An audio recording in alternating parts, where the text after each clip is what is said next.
Gordon Matta-Clark was born in New York City in 1943, and he was the son of the Surrealist painter Roberto Matta, and his mother was an American, Anne Clark.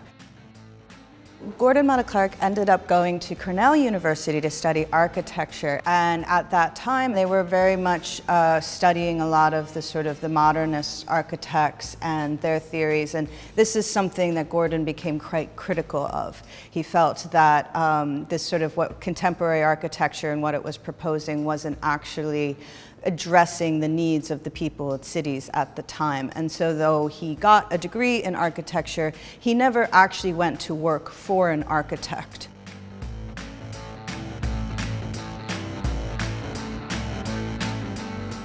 When he's finishing his degree at Cornell, he meets Robert Smithson, another artist dealing with earth art.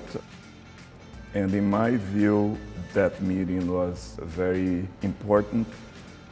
It looks like at that moment he saw a possibility that he would become an artist. Around this time, he was also very disturbed by some of the crises that were happening in New York City.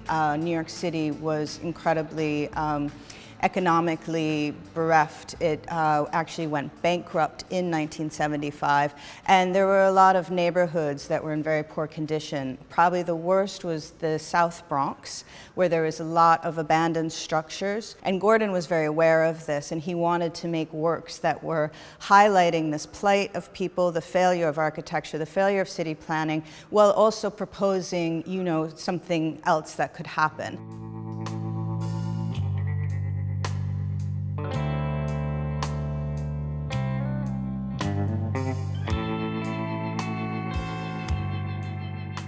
He uses the Bronx, in a sense, as a test site. So the cuts that he does in the Bronx, it's the smaller cuts. At that time, art for him is still the object. He goes into those buildings to take a piece of the building and show as a sculpture. Later, that practice changes, and the art becomes the void. What he takes out is what the work is. So it's not the object that he took from the wall, but it's the hole that he left on the wall, that it's the artwork. But cuts that would be located in places that would make it difficult to move through the space. So the cut would happen perhaps where a doorway is. So in order for you to move from one room to the other, then you have to go over this hole. And in that way, it's kind of a metaphor for how unusable these spaces had become, how impossible they were for the residents who were supposed to inhabit them. And at the same time, when he was up in the South Bronx, he was also observing the outside of the buildings. And what was left was this sort of after effect of what was in an interior space now in the exterior of the building, these walls that are now exposed. And so he took a series of photographs of these walls, and from these prints that he made, he created a wallpaper. And in addition to doing this monumental sort of installation, he had a pile of these papers on the gallery floor and encouraged people to take some with them so they could take these walls home and put it on their own walls.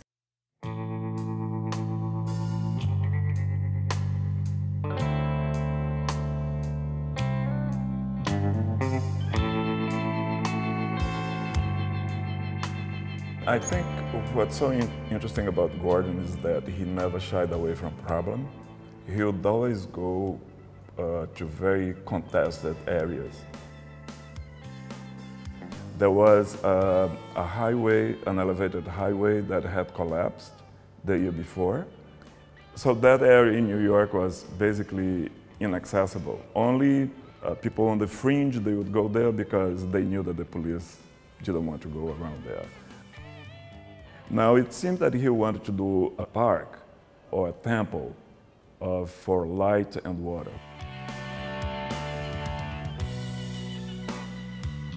But I think he believed that if he would do this, as he said, a temple of light and water, people would come. He was very interested, I think, in the mainstream. But what happened was that he did not have permission to do that work, and the city of New York was suing him. So if he stayed in New York, he probably would go to jail. So he comes to Paris basically to escape New York.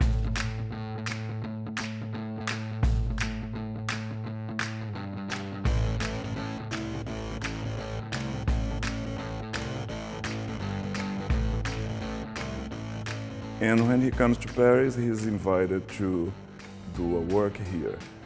There was the construction of the Centre Pompidou, so he actually produces a work that it's in a very contested area in Paris, which is the transformation of Liale. Those buildings, they were being slotted for demolition. And it's a really wonderful work in the sense that he has a very abstract idea. The cone, of course, is a very geometric, conceptual shape, but he carves that into these old structures. So the mix of the handmade and the conceptual in that work is just phenomenal. So I think the work, in a sense, it's art, it's geometric, it's architecture, but it's a history, it's political. And I think that's what's so good about Gordon's work, that he mixes everything in one package.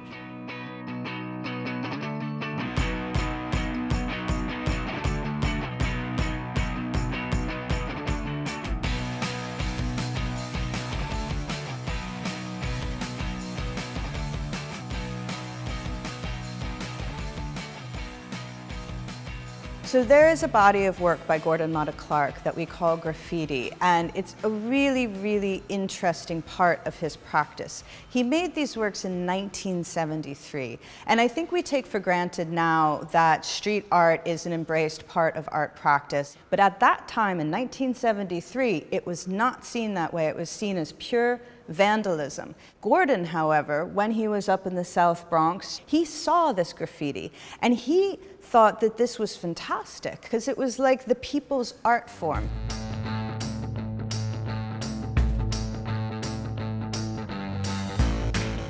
And so he began taking all of these photographs of the graffiti on the walls, but particularly the graffiti on the subway trains.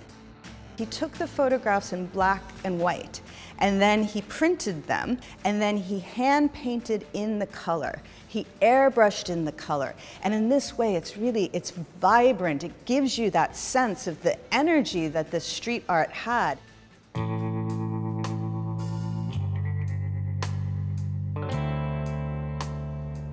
When I think about Gordon's work, I think a lot about the role of the artist in a time of strife, and what is it that the art can do for the community in times like that.